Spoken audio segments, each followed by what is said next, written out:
दुख दर्द गम भय जो भी हो तेरे अंदर ही है, दुख दर्द गम भय जो भी है तेरे अंदर ही है, अपने बनाए हुए पिंजरे से निकल कर देख, तू भी एक सिकंदर है. Justice delayed is justice denied, but justice hurried is also justice buried. I know that this particular bill was not conceived through a calm process of deliberation. It was a desperate search for a way out of an impasse that was happening with the students. But now that calmness has returned, is it time for the Parliament not to hurry the bill through, but think about it as to how exactly we're going to address the fundamental problems of education in this country? My heart is with the bill because of whatever has happened recently. But my head asks me, is this bill going far enough? Is it in the right direction?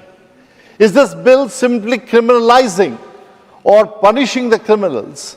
And is that the core of our public policy? Are we going far enough to make sure that when we are catching somebody when questions have been leaked and we find that time has gone past and a lot of people's hopes and aspirations have been destroyed, is this the right approach, sir? Of course, this bill brings stringent punishment, fast-track courts and many other decorative items. But I do not think that is what the country needs today. माननीय doctor संतृप्त Mishra. Honorable Deputy Chairman, sir. Just a minute.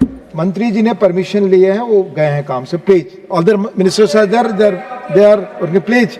Jairam ji बैठ गए, बोले आप. Honorable Deputy Chairman, sir, let me start with an invocation. Jagannatha Swami Nayana Pathagami Bhavatume. May Lord Jagannath show us the vision and the path, and may He bless all of us, including this great nation of ours. Thank you so much, sir, for giving me this opportunity for my maiden speech in this House. I re-emphasize this is my maiden speech. I hope you will all encourage me and give me the time necessary. I take this opportunity to thank the President of Biju Janata Dal, Honorable Sri Naveen Patnaik ji, the MLAs of Biju Janata Dal, the people of Odisha, for giving me this singular opportunity to represent them and the voice of theirs in this House. I thank my BJD MPs also for their care and kindness. I thank the Rajya Sabha staff for being so welcoming and kind to me. I would be amiss if I do not take this opportunity to thank my family, my 91-year-old father, my 86-year-old mother, who perhaps will be watching the proceedings of this, my only sister, my wife and two children who have stood by me despite my decision to leave a rewarding corporate career to join into the public life. Sir, it is a singular honor to be a member of this House and be a parliamentarian. I have often asked this question, what does it mean to be a parliamentarian? Is my job simply to pass laws or to make them better? As I ask this question, I have often wondered that what kind of laws we are passing, in what time frame. And sir, I landed into this House for the 131st Constitutional Amendment Bill, and I looked at it as a hurried process, bit of a contrived process, and I asked myself the question, is it the role of parliamentarians to simply pass the law fast, or do they have to make the law that is right? We are yet again confronted with a similar situation today with this amendment bill. Sir, I couldn't have asked for a better subject than education, testing and examination for my maiden speech. I belong to a family of educators. I myself have studied in vernacular schools. I have 2 postgraduate degrees, 2 PhDs, 1 from overseas, 3 gold medals in my life, sir. I've been a chairman of the governing board of an NIT. I have been on certification commission and boards of many educational institutions and professional bodies. In my previous corporate life, I had the privilege of overseeing governance of 56 schools. Therefore, sir, these experiences have shaped my perception and understanding of education, not simply as a system of examination, but as a foundation of opportunity. As I stand here, sir, today to look at this bill, I have a dilemma. My heart is with the bill because of whatever has happened recently. But my head asks me, is this bill going far enough? Is it in the right direction? Is this bill simply criminalizing or punishing the criminals? And is that the core of our public policy? Are we going far enough to make sure that when we are catching somebody when questions have been leaked, and we find that time has gone past and a lot of people's hopes and aspirations have been destroyed, is this the right approach, sir? Of course, this bill brings stringent punishment, fast-track courts, and many other decorative items. But I do not think that is what the country needs today. If you look at our examination system today, it is kind of punishing our young people with a first-pass system, with the winner takes it all, one shot. I think there's a tremendous need for us to revisit the way we are doing examination systems. I'm glad that the government has appointed an expert panel. I hope the expert panel looks at it. But putting some patchwork technological solutions to a structural problem, I do not think is going to address the problem in a simplified way. I turn to certain provisions, sir. The Honorable Minister talked about that we have got fast-track courts, we got investigation in 60 days. Sir, in 2024 also we did investigation. Nobody perhaps was caught. Whoever was supposed to be the prime accused is gone. I'm wondering, sir, how is it that in 60 days of investigation, without a fundamental overhaul of the investigative agency itself, without new capabilities, new tools, what are they going to do? In my understanding, sir, if severe punishments did away with crime, all our jails today would be empty. That has not been the case.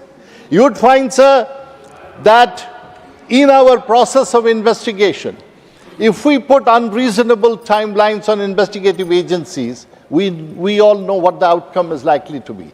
One outcome will be either we'll submit weak charge sheets or very convenient ones, and we know what is it likely to be. Therefore, sir, as we say, justice delayed is justice denied, but justice hurried is also justice buried. I know that this particular bill was not conceived through a calm process of deliberation. It was a desperate search for a way out of an impasse that was happening with the students. But now that calmness has returned, is it time for the Parliament not to hurry the bill through, but think about it as to how exactly we're going to address the fundamental problems of education in this country?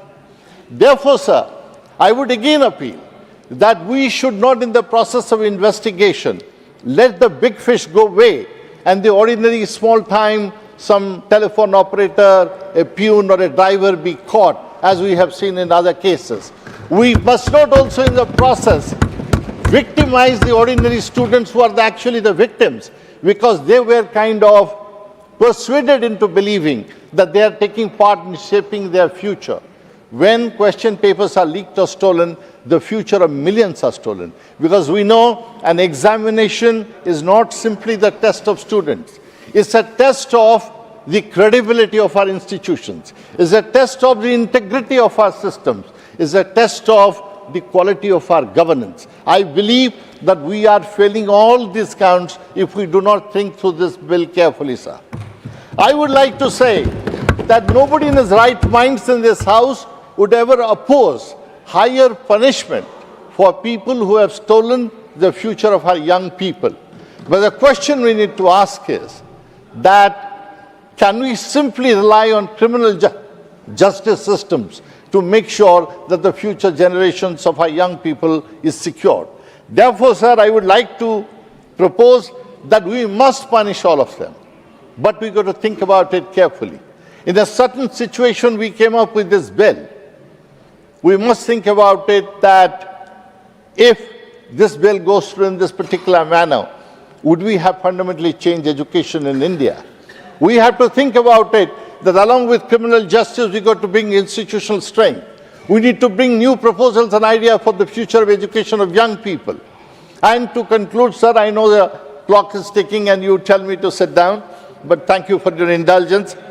I just want to say one thing, sir. Sir, maiden speech. Sir, it is allowed maiden speech, sir, maiden speech.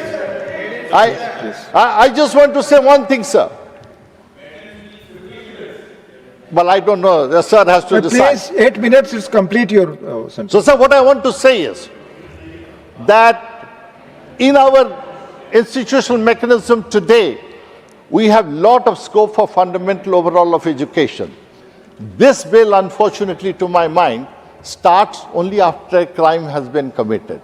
it does not prevent the crime. From paper setting to printing to transportation to delivery, in this entire distribution chain, unless we strengthen the system, simply relying on punishment is not going to secure. We may again be sitting 2 years down the line, further amending this particular act, and I don't think we would have achieved the larger goal for which we are here today. In this process, sir, I would say, over the last 10 years, many tests have failed us, and we have failed many tests.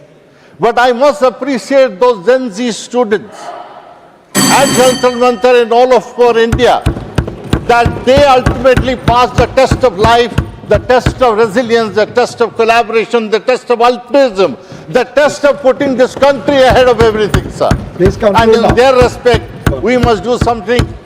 4 शब्द में पढ़ा था sir, conclude करूंगा ये कहते हुए, जन जी को, हम सब लोगों को, भारत के सारे सिटीजन को, ये मैं हिंदी में पढ़ा था, उड़ीसा में लोगों की हिंदी अच्छी नहीं होती है, माफ कीजिएगा मुझे. That sentence says, दुख दर्द गम भय जो भी हो तेरे अंदर ही है, दुख दर्द गम भय जो भी है तेरे अंदर ही है, अपने बनाए हुए पिंजरे से निकल कर देख, तू भी एक सिकंदर है. जय हिंद, जय जगन्नाथ, धन्यवाद.